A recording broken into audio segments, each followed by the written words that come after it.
to another episode of Cold Red. Today we're going to be conducting a comprehensive structural overview of the Nancy Guthrie abduction, exactly 6 months after her disappearance. My name's Ray Carr, and with me always is Fitz. And we have a special treat for you tonight. We have another guest, but I'm going to let Jim introduce this guest for us. Jim? Well, thank you, Ray. And yeah, I know this guest pretty well. She happens to be my wife, and she is Natalie Schilling. She was a guest in our first or second season, I forget. But she's a forensic linguist, professor emerita from Georgetown University, a linguist, I guess, before a forensic linguist. And um, I've been talking to her about this case, the Nancy Guthrie case, this whole time, and say, boy, if we only get the actual documents, the emails, we finally have them.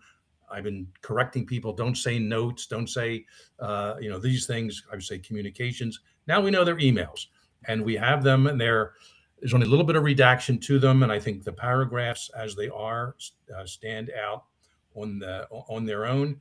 We'll call them Q1.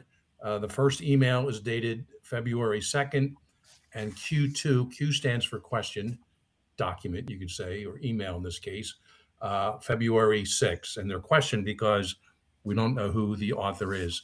All the FBI's best people could not crack the reverse engineering to determine where these emails originated. So we're going to try to use the concept of forensic linguistics to, in fact, shed some light on this and the writing style of the person involved. So, Natalie, it's must have been minutes since I've seen you, but welcome to our show. And yeah, for our audience sake, why don't you walk us through very much in the beginning, just a little bit about what is linguistics and what is forensic linguistics? Well, thanks so much, both of you, Ray and Jim, for having me back. It's good to be back here. Sure. So, forensic linguistics, well, linguistics is the scientific study of human language, and forensic linguistics has to do with applying the tools of linguistics, the concepts and analysis methods to language evidence. And so, this is a prime example of the type of material that a forensic linguist could come in and take a look at. And so, in linguistics, I mean, everybody who speaks English and reads English can read these email communications and say, hey, I noticed this, I noticed that. Linguists are very used to looking at language and looking at details of language, and to considering language structures that we see on the page, structures that are not noticeable on the page but are underlying structures in the language, and in addition, what the things we see on the page might tell us about who is the person who wrote the communications. We can also take a look at anonymous communications, and if we have some suspects, we can compare them. In this case, we don't really have a suspect, so that's not our job. So what we're doing tonight is what we might call a linguistic profile. So we have these language features. What does that suggest to us about the person or persons who wrote the communications? Well, I guess additionally, we might ask, there might be some suspects. Maybe somebody out there has read these notes as well. Somebody who's reading the media release of the notes and sees them and might say, oh my gosh, I might recognize this writing. So maybe tonight we can point to some details that might help obtain some recognition in this. Well, thanks for that, Natalie. And I sat in the classroom years ago at Georgetown, and you echoed some of those same sentiments there. So our goal for tonight's Cold Red podcast is pretty simple. We want people to listen to what we're about to say, and of course, go in the media and look at these emails. And we want you to think about identifying the author. Everyone gets emails all the time, Facebook entries, Instagram, TikTok, whatever it is. There are some interesting words and some idiosyncratic words you're going to hear, and phrases, punctuation. We'll be talking about all this stuff. We're going to keep it simple. We're not going to get real into the weeds and complicated, syntactic, elements in these particular communications. But we're going to make it pretty simple for people to recognize. And so that's our only goal tonight. We want our listening public our fans, our subscribers, everyone out there to listen to what we're saying. Go get the emails themselves; they're all over the media, and look at them and say, "Boy, that guy I used to work with, the student of mine I used to have, this professor of mine, whatever, someone out there may have written something like this." And quite frankly, it was about 30 years ago, 31 years ago now, that we did this with the Unabomb case. And it took a few months to get some results, but a man named David Kaczynski finally called the FBI and said, "I think that's my brother." And then, of course, we had to build the case after that. I worked the Midwest bombing case in 2002, a bunch of small IEDs exploding around the country. There was a letter sent to the media, then a letter sent to the University of Wisconsin, and we identified that particular bomber based on the writing style of this individual. So we're going to get into this in just a few minutes, but I want to lay out while we're going through this, and I'm going to give it back to Ray too before we actually get started. And maybe Ray, you can comment on these hypotheses that I came up with. And there's really just three of them. And what we're trying to do here tonight, the crime of the abduction of Nancy Guthrie and how they tie into these two question communications for now. So hypothesis one is this: the masked perp, and we know who that is. We've seen the video from the doorbell camera. The masked perp abducted Nancy Guthrie and wrote these emails for actual for-profit kidnapping purposes. Let's just call that hypothesis one.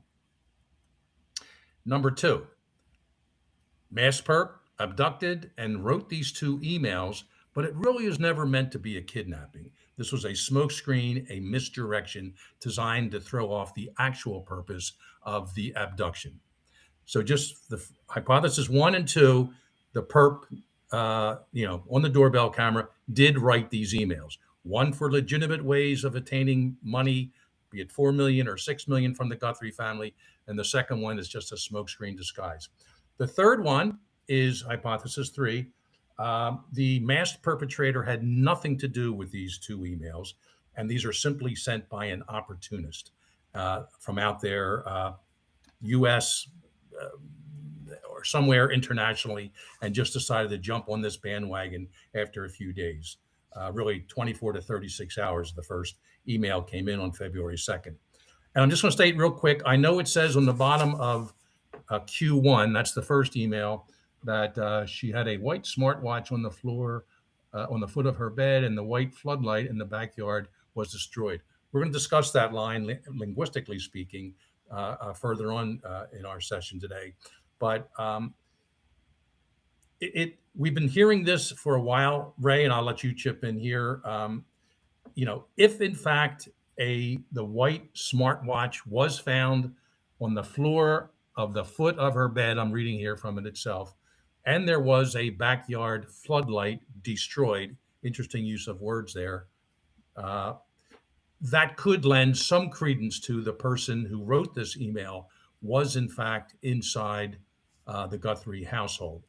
I'm not sure law enforcement ever confirmed that her white watch, which she was seen wearing in earlier videos with Savannah. I think that was a gift Savannah gave her or someone. So there's clear earlier videos where she's visiting the studio or Savannah's visiting her at the house and she's wearing that watch. So her having this smart watch, that's not a secret, if anyone did any research in this regard. If it was actually on the foot of the bed, okay, that maybe means the person who wrote this email was in the bedroom and saw that. And of course, they may have seen the floodlight broken out back. So I'll just throw that part in there in terms of the veracity of email one, Q1 we're calling it, and how this ties into those three hypotheses I presented. Ray, before we get into the nuts and bolts of the linguistic analysis, any observations with you? Jim, I think all three of those hypotheses are very viable. And I think there's credence to each of those.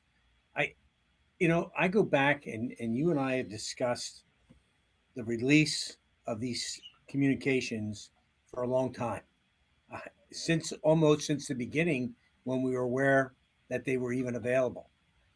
And for whatever reason, they decided not to do it. However, the decision to release the communications, I support it 100%.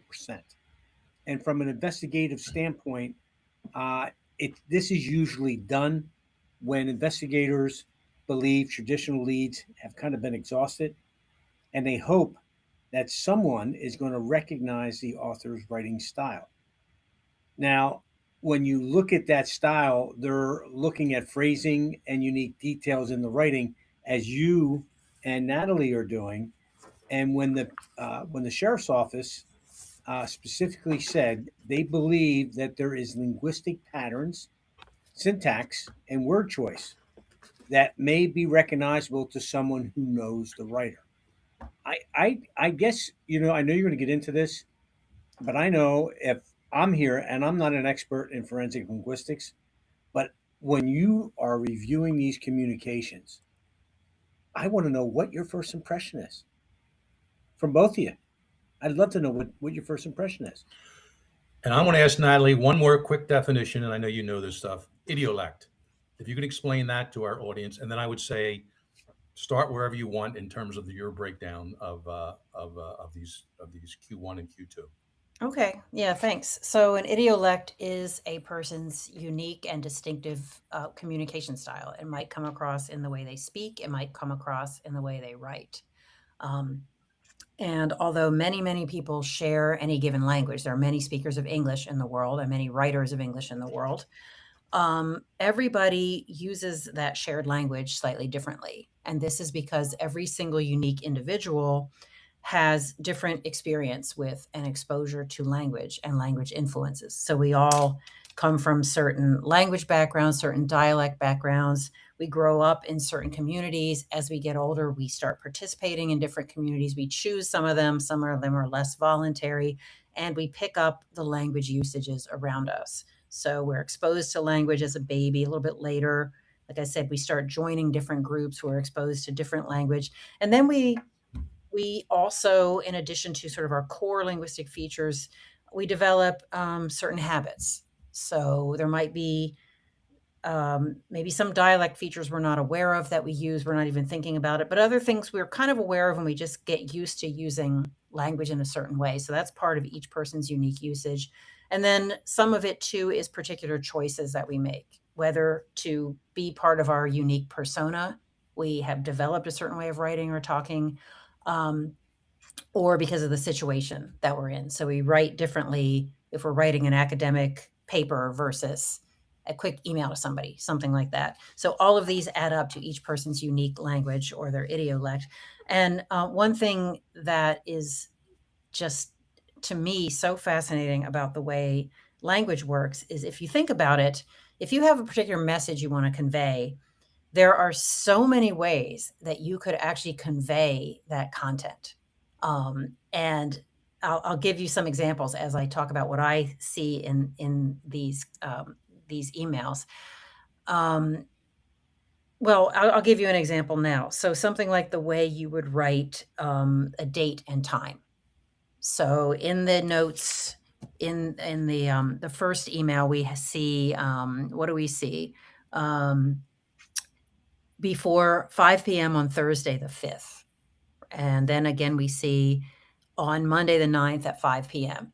Okay, that just seems like some straightforward factual thing. But if you think about it, there are so many ways you can say 5 p.m. on Monday the 9th, right? You could say Monday, February 9th by 5 p.m. You could say, if you're writing, you can say Monday, 9 February 2026. You could put the year, you might not. You could spell out the month, you might not spell it. This writer didn't even put a month at all. You might put 5 or 9 or 5, or you might put 9th with a TH. So there's so many, I don't even know if we could calculate how many combinations of variation there can be just in 5 p.m. on Monday the 9th. You might put the on in, you might not. You might put a the, or you might not. So just many, many ways you could do this. And most of us have a fairly routine, regular way that we do this. So, and this, Jim, when you're saying, what are some of the features that we're hoping people can think about and look at and see if they recognize it? One thing is the way this person expresses these days and times. So that's something that we can do a lot of different ways, but each of us tends to do these things in one particular certain way. And these, sometimes we're conscious of these. After we do them for a while, we're less conscious. We don't even think, maybe cover them up or something. And it's these types of habits in these things that are variable that can give people away. So you think, oh, I'm so clever, I'm disguising this, I'm putting a pseudonym. But if we take a look at that particular way of writing dates, and maybe there's several other patterns in the writing, maybe somebody will recognize, oh, I know somebody who does those 3 things or those 5 things in their writing. And that is exact type of work that a forensic linguist would do when they're looking at anonymous communications. And if I could just add, it could be 5:00. It could be P Yes. period, M period, uppercase, P period, M period, lowercase, and there could be spaces there. And that's what you're talking about, idiolect, earlier. This is something that you don't even think about when you're writing. I don't, Ray, you probably don't, most of us don't. And you just kind of write this out in normal form. Now, if we find someone who uses that exact, whatever, abbreviations or utilization of time and date, does it mean they're guilty of something here? No, but we'd certainly want to put them in our suspect pool and take it from there. And let me just add to that. It's interesting that you think to be safe, since the person uses USD, and we're going to come back to that, I know, Natalie, for United States dollars, after the $1 million amount, 4 or 6, they don't bother putting the time zone in for after 5 p.m. You think they would just say, Eastern time, Western time, Mountain time, whatever it is that where they're dealing, because they also reference back in Tucson. We can return to that, but as if they're not in Tucson now in terms of a spatial perception there. So I'm glad you brought up that clock, if you will, and calendar point of view, because that is something I would ask people. If you know someone that maybe you had little thoughts about in the past, well, go check some of their former writings, their social media postings, and if you happen to find those times and dates written just like that, contact the FBI hotline. Right. Yeah. Yes. So that's exactly right. And also important, though, like you said, to bear in mind that just because you see that doesn't make somebody guilty. Yeah. Usually it's going to be a combination of different features. So we can give your viewers and your listeners a couple more features to think about if they have a suspicion about some communications that they've seen. I did want to say, in terms of, so 2 components here. One is, what are some features that people can compare to communications they know and to people that they know and the writing styles they know? But there's also the component of, can we say anything about the type of person this is from the writing style? One thing that struck me immediately was the use of we. So there's, we have your mother, we will be holding her. And then in letter number 2, we did not fully grasp, we never intended, we believe. There's a lot of we in this. But if you read carefully, you'll notice in email 1, in Q1, the last sentence in the main body says, you will not be able to contact me. And so that strikes both Jim and me as very telling and very suggestive that the we part is a ruse. And that, is this actually a group of people who did this or who are responsible for it? Or is it a single individual, me? And so we discussed this. We each independently analyzed the emails, and then we discussed it. And we both said, no, we think it's a single individual, not more than one person, despite that we. It's like somebody's hiding behind the we in a way, trying to make it seem like there's a group or some kind of contingency or something. Sure, it's the old strength in numbers. The Unabomber did that. Many other people make it sound like there's more of us, not just one person, and it sounds like you're a more serious entity of some sort. And we saw that also in the bogus JonBenet Ramsey note too. That ransom note, which was never a real ransom note. We are a small foreign faction, and that was obviously never a kidnapping, because the little girl was found dead. And they also slipped up and they went to I, first person singular, later in the letter, just like we have here, with me. Right. So it's related in that regard. So So you're saying one author, and you're saying one author of both of these communications, I believe? Oh, is it the same person who did Yes. both of them is what you're asking. This is something also that we discussed and that we came independently to our conclusions that, yes, we do actually think it is the same individual. So there are a lot of differences in the two emails. So the first email has longer sentences, it has more complex sentences with a number of different clauses in them. So there's and, there's if, there's what, there's while, not while, which, et cetera, et cetera, et cetera. The second communication, there's only one and. The sentences are shorter, they're simpler. So at first you might think, maybe these aren't even the same person. There's also a striking shift in tone between the two emails. So in the first one, we have your mother. She will be held. We'll be holding her. You'll need to do this. You'll need to do that. You'll need to do the other. This money will need to be here. If you do this, she'll be released. If not, she will be killed. So there's these statements of what's going to happen. And there is, interestingly, there's only one actual direct command: do not play games. The rest are these statements that are making demands, but they're not technically in command form. The second email, though, it's not a ransom note, it's not a threat, it's not a demand of any type, it's an apology. So very, very different in tone. We did not fully grasp the seriousness. We never intended to hurt her. We believe it was heart related. We want your family to know we're truly sorry. And also, you can notice in the second email, it's totally focused on the emotions and the beliefs of the writer. The first one, there's nothing like that. It's just saying, here's what you need to do. Here's what's going to happen if you do it. Here's what's going to happen if you don't do it. It's completely different tone. So just quite different in that regard. If there's any emotion or mental state mentioned in the first one, it's about the mother. She's safe but scared. She is aware of this. But there's nothing in the first one. We feel this or we want that, anything like that at all. But we nonetheless still believe that there are indicators of the same writer across the two. Some of the things that led me to this are kind of nitpicky little grammar things. Natalie, before you go there, can I just interject for a second? Sure. Q1, very definitive statement. She will be killed, about 3/4 of the way down. Q2, it's apologizing left and right. So in those 4 days between these two, Natalie mentioned a tone shift, a mood shift of some sort.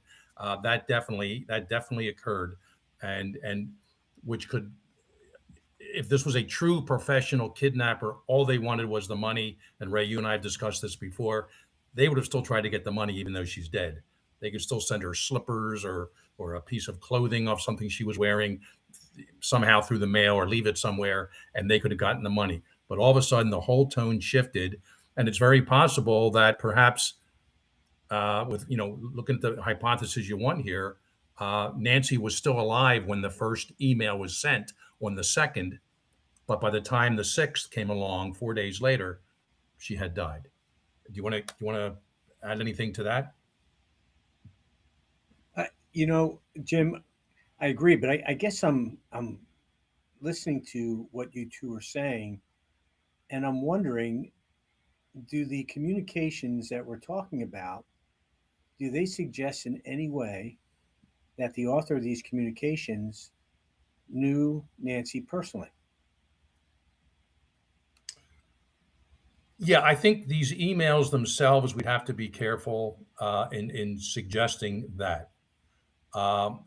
We, in part of the hypotheses, we can discuss that a little bit later. And quite frankly, we have a few times already, thinking this may be some kind of a stalker that goes back perhaps years, being frustrated that Savannah won't return, emails or whatever. So, and we can kind of close up with that in a bit. But in terms of these emails themselves, and Natalie, I'll let you answer that too. I don't think there's anything here necessarily that suggests they knew Savannah or even knew Nancy before this, but certainly there's some remorse. It's like, it looks like by this Q2, the February 6th email, they didn't plan on this scenario to work the way it turned out, and it threw them completely off. And now I'm saying, if it's hypothesis 3 that they had nothing to do with the abduction, then these people are just playing some kind of a game, and we still want them identified, and that's what we're asking people to do that. So obviously, hypothesis 3 sign of sort of obviates the them really caring about her or even knowing what happened, and just for some reason, for kicks and giggles on their side, they decided to put both these emails together, including the one 4 days later. So I don't think I can answer that. Natalie, if you think there's anything in here that connects them before directly to Natalie Savannah. jumps into this. Yeah. Well, let me add one more thing, Natalie, before you jump on this. Sure. I know, having worked with Jim on a lot of different things, and listening to you, and being in some trainings that you were involved in, Jim, I know sometimes there is evidence in writings that will tell us where an offender is local to, what part of the country, what part of the area. Are there any phrases or expressions that might indicate to either you or Jim of any type of regional background in these notes? Yeah, Natalie and I discussed that, and I will let her go with that part. Yeah, so there are no immediately obvious, say, US regional features. The things that might suggest location, Jim pointed out earlier, the dollar amounts with USD, which may suggest this is a non-US person, because a US person might not even think, oh, I better say what kind of currency I'm talking about, because it might be more focused on the US. That's a potential indicator that somebody not from the US. There's one point where it's the footnote to that first email. She had a white smartwatch on the floor in the foot of her bed, and the white floodlight in backyard was destroyed, where there's a missing, or arguably missing, the in backyard was destroyed. Could that mean maybe it's not a native speaker of English? It's possible. If this person is not a native speaker, or writer of English, they're very good with English. So the English writing is at a high level. It's a very fluent level. But in terms of where this person is coming from, these are really the only indicators. The other indicator Jim mentioned also was this a safe drop-off location back in Tucson. So, okay, I'm currently not in Tucson when I'm writing this. Yeah, and that's what we call in linguistics a contraindicator. I didn't invent that term, but I think I was one of the first people to use it in linguistics. People anonymously put something in a communication, such as an email, to make it look like they are something other than who they are, or they are someplace else other than where they actually are. So the fact that this person is going out of their way to say back in Tucson, why even say that? Just say she'll be dropped off at a location. Leave it at that. It could be Tucson. It could be Seattle. I mean, it could be somewhere in between. So that could be a clue to me that this person, and in fact, Nancy, never left the general Tucson area, but they're trying to make it look like they are. So again, with the pre-offense and post-offense behavior, Ray, you and I spoke about a number of times early on.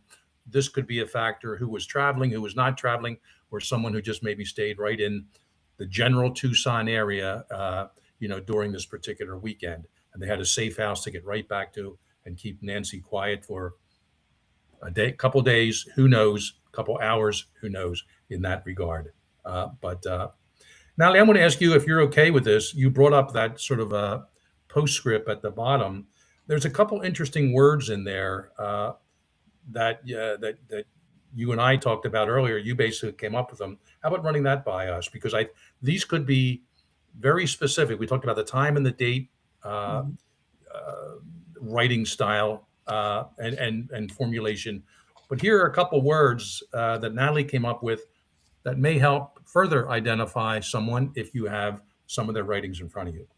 Please Yeah, go. right. So in addition, for your audience, in addition to paying attention to date and time format, what we see in that footnote is we see the words smartwatch, 2 words. That can be written two different ways. It can be written that way. It can be written all as one word, smartwatch, one word. The word smartwatch has made its way into the dictionary, so it's in the Merriam-Webster dictionary. The official standard spelling of the word is one word, smartwatch. That is also a more recent way to write that word than smart space watch. That's an older way of writing the word. So that's something that's variable. Some people do one way, some people do the other way. So this is a case where a person in their idiolect, in their unique writing style, they use two words. They also use two words for floodlight. Some of us, myself included, would write that as one word, floodlight. They have flood, space, light. So pay attention in the communications you're looking at. Does somebody separate words that many of us would join together as one word? Related to this are words that standardly would have a hyphen, a dash in the middle of the word. No, hyphen, I'm sorry, in the middle of the word. So she will be released within 12 hours of deposit to a safe drop-off location. Technically, that should be drop off with a hyphen in the middle of the word. We're seeing two separate words, just like we're seeing smartwatch, floodlight, drop off. And then if you look at the second communication, in that one, we believe it was heart related. There's supposed to be a hyphen there too, and there is not. So this is another case of what many of us would write as one word, whether hyphenated or not, is here written as two. So do you know of some communications where you see particular date and time format and you see these words that are separated? So that's another linguistic feature to be on the lookout for. Natalie, when I was at Georgetown, another professor there, I was working a case in real time, and I went to him. I'm familiar with the term compound words, which we all are. Mhm. But I said, here's a case I have. Of course, it wasn't this case, but I said, here's someone who, in a few different examples, separates words where they should be one word. And I said, is there a term for that? He kind of scratched his head and said, how about a decompounded word? So Sure. I've used that term in a few reports since then, and I would argue smartwatch, floodlight, heart-related, arguably. Well, I don't think heart-related would be a decompounded word, but the other ones would be. So again, it doesn't even matter the definitions, anything like that. But if you know someone, you know their writing style, and you see these features contained therein, maybe call the FBI and let them know to at least check this person out. You can't go out and kick his door in or arrest him right then and there, but let's find out where the person was back in early February and take it from there. Let me throw something out to both of you. And I've been watching the news over the last day or so with some of these things, and there's been some question that the writer of these communications or emails may have enlisted AI. Are you seeing any clues that would lead you to believe that? Yeah, AI is it's out there. It's pervasive. I've done some research on it. Natalie, I know you have too. I don't see any overt. I'm not sure how you would question AI. I'm sure it could be done. Write me a ransom letter, or in one tone the first time, and write me a conciliatory, post ransom note the second time. I'm sure it could be done, but I don't see any direct influences of AI in these. But Natalie, we didn't really talk about that at length, but I will defer to you at this point. Yeah, I don't either. I see, like, for example, the inconsistent tone. I don't see somebody sitting back there saying, hey, I'm going to have AI write one way and then another way. I think this is them writing, and they don't even realize that they're switching how they're writing so drastically. I don't think there would be, why wouldn't the hyphens be in there? Why wouldn't smartwatch be spelled like people who are tech savvy would spell it? It's AI. You'd think AI would use the most current and the most widespread spelling, but there's nothing obvious that would suggest AI in these. But of course, you're right that nowadays we always have to consider that possibility. It's interesting. Very interesting. If go ahead, Jim. Just some quantitative things here, and we can still come back. The first email has 212 words in it, 16.3 words average per sentence, 13 sentences total. The longest word, and this is Q1, it's the longer email, the real definitive one, she will be killed. Longest word is longest sentence is 28 words. The shortest sentence is the first two, actually, 5 words each. Now, 4 days later, a big change, not just in tone, but Natalie already mentioned in length and breadth, if you will. But basically, 8 sentences, 8.5 words per sentence. The longest sentence is 14 words. The shortest is 4 words, and that is very end. At the very end, we are truly sorry. So again, just whether that tells you a little bit more about this person, they were very much in tune. I mean, who knows? The first email could have been written before the abduction, and they just sat back, waited 24, 36 hours, and hit it. And again, hypothesis 1 and 2, whether it was for purposes of actually getting money from the family or just misdirection, throw the authorities off, et cetera, et cetera. Don't forget, and remember, they warn in Q1, do not play games. Law enforcement will not be able to help you. But they send this to a TV station. Both of these emails went to a TV station.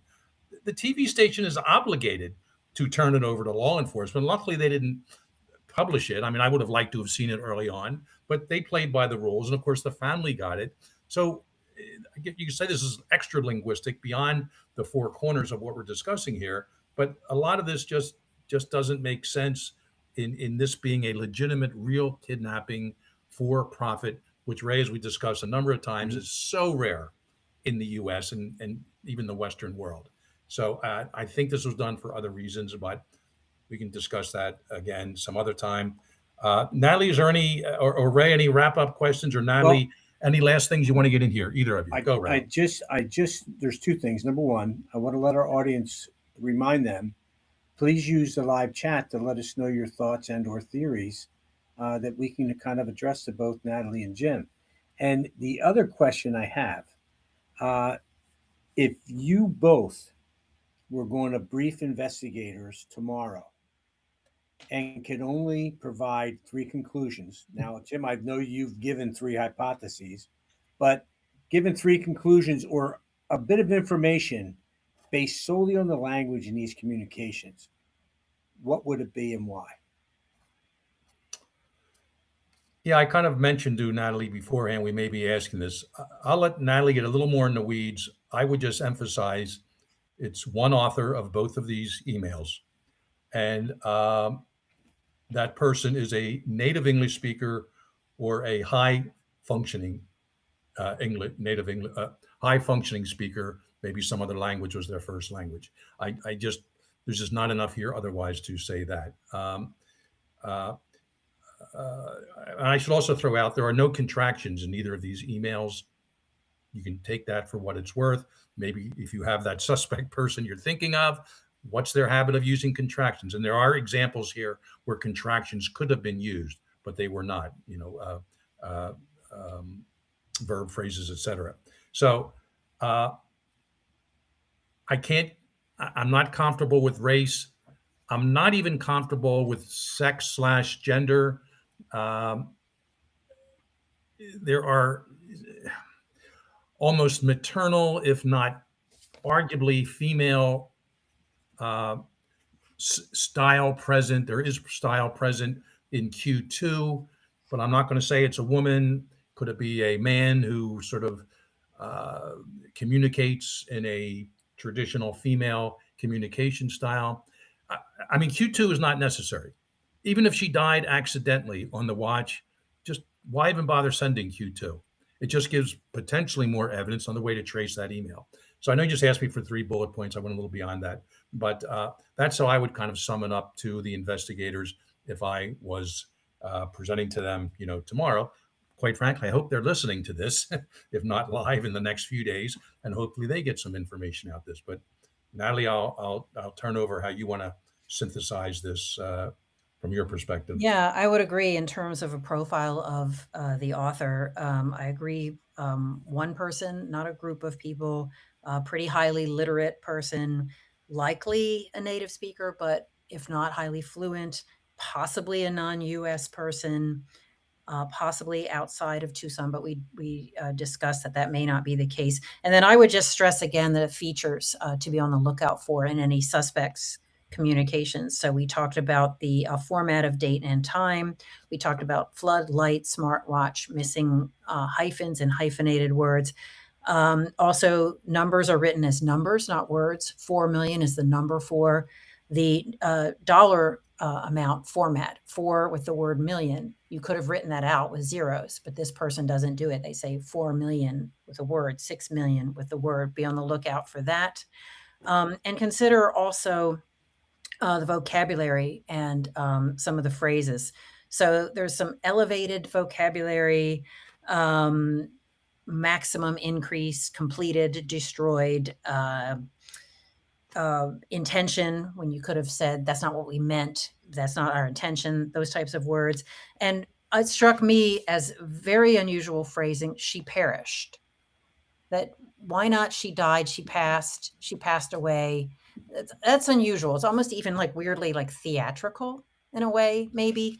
And that's similar to how the person says, there's a couple other things like that. Her life is in your hands. Do not play games. She will be released unharmed. It's almost a little bit like a script of a ransom note in some ways in those places.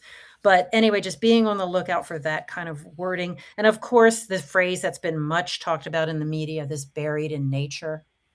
If you have a communication, one that can be authenticated to have been written before these notes, these emails, and somebody uses that phrase, buried in nature, which is quite unusual, that would almost be what we might call a linguistic smoking gun. That could really match up a person to the communication. If you come across one now that's written after we started hearing about that phrase, anybody could copy it and mimic it and, stir up trouble by trying to put a usage like that in a fake communication of some type. So those are my takeaways from what we have so far.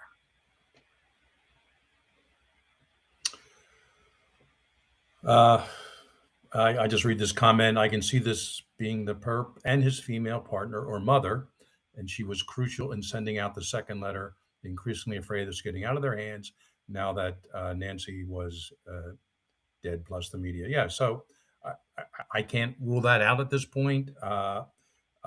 These people usually tend to work alone, who do something as bizarre as this, but and we've said that all along. We're profiling the alpha male, and we know it's a male.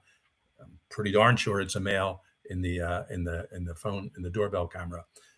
Could they have had an accomplice in driving a car, or mom at home, or partner at home? Who knows about that?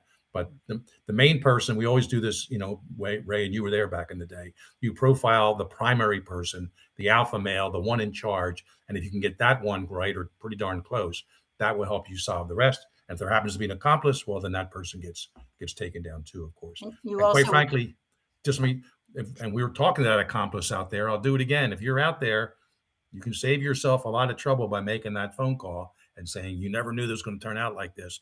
Yeah, it's this guy, my ex-boyfriend, ex-husband, my son. Come and get him, and maybe even get the reward. Go ahead, Natalie.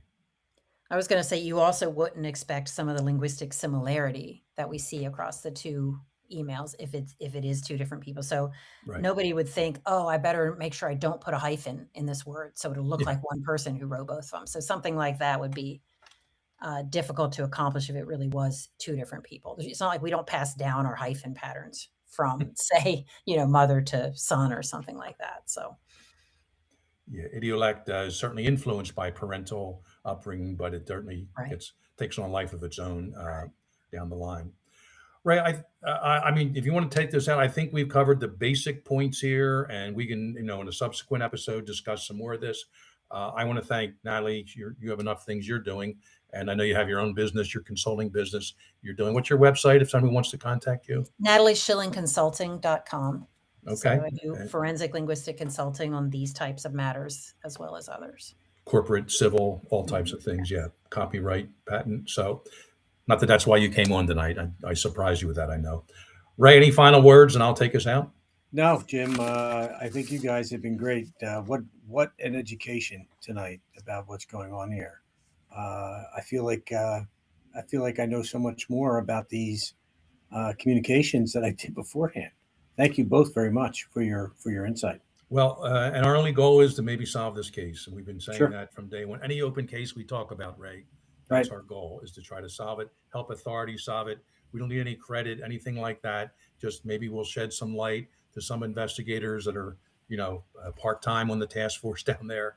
And they say, I heard these guys talking, and let's look at this. And how about that suspect we had 3 months ago? We ruled him out. Let's look at some of his documents.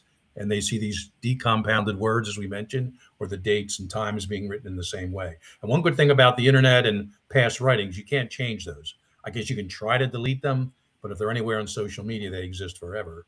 And hopefully, so folks, we implore our audience to check people out, and there's $1 million reward for this. And if you can find someone that matches what we talked about tonight linguistically, but yeah, this is like in the Unabomb case, when the manifesto came in, we knew that was such a treasure trove of evidence. Of course, that was 35,000 words. We don't quite have that here, barely 300 words total. But I'll take it. I'll take it, and let's hope that this person may not be the kidnapper. And we said that early on, Ray. But let's at least try to solve who sent these emails, and maybe Correct. that can take us, and then just rule this whole part of the investigation out and look for the person who really did take Nancy Guthrie and go from there. So Agreed. All right, folks. Thanks again for checking out this episode of Cold Red. Please like and subscribe, and go to our blog site www.coldredpodcast.com. Thanks to Rick Schilling, our music director, happens to be the brother of Natalie, and our producers Matt Robinson, Matt McLaughlin. And please stay safe out there. Call 1-800, call the FBI tip line if you have anything on this case. And everybody, we will see you next time on Cold Red.